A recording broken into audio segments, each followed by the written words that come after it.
The snowplows will move to clear city streets in Idaho Falls over the weekend, but some roads are more challenging to clear than others. Eyewitness News 3's Seth Ratliff shows us what people living along the numbered streets face and how the city crews deal with the narrow streets.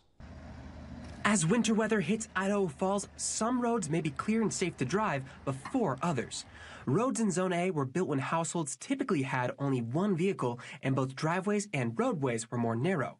But today, most of those households use street parking, and clearing every road becomes a big hassle. We've heard a lot of people give us feedback from Zone A that it's really inconvenient and challenging for them to move their vehicles several times to allow snowplows to come through. And so instead of asking them to move their vehicles 2 different times, we've delayed Zone A plowing until this weekend when they can just move their vehicles 1 time and we can get through, get the snow removed, and they can go back to parking on the street. As a result, the roadways are plowed less often than the rest of the city. After a snowstorm, people on the narrow roads try to be neighborly.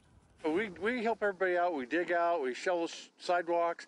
The big thing is try to stay ahead of it because with this time of year, lots of snowstorms, if you let it pile up, then it becomes more of a bigger task. So we really try to stay ahead of it at all times. I try and keep the sidewalks clear for the letter carriers and just people that rock around, some older folks in the neighborhood. It's harder for them to shovel, so I shovel it out for them. And find ways to drive safely. This car does not do great on the snow, so I try and drive my husband's car more because it's 4-wheel drive. And we just are so grateful whenever they do plow, but it's not often enough.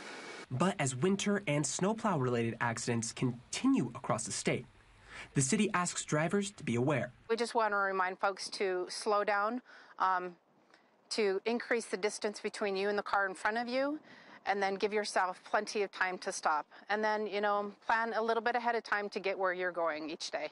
The city reminds us less cars on the roadway means faster, more effective snow removal. Seth Ratliff, Idaho Falls.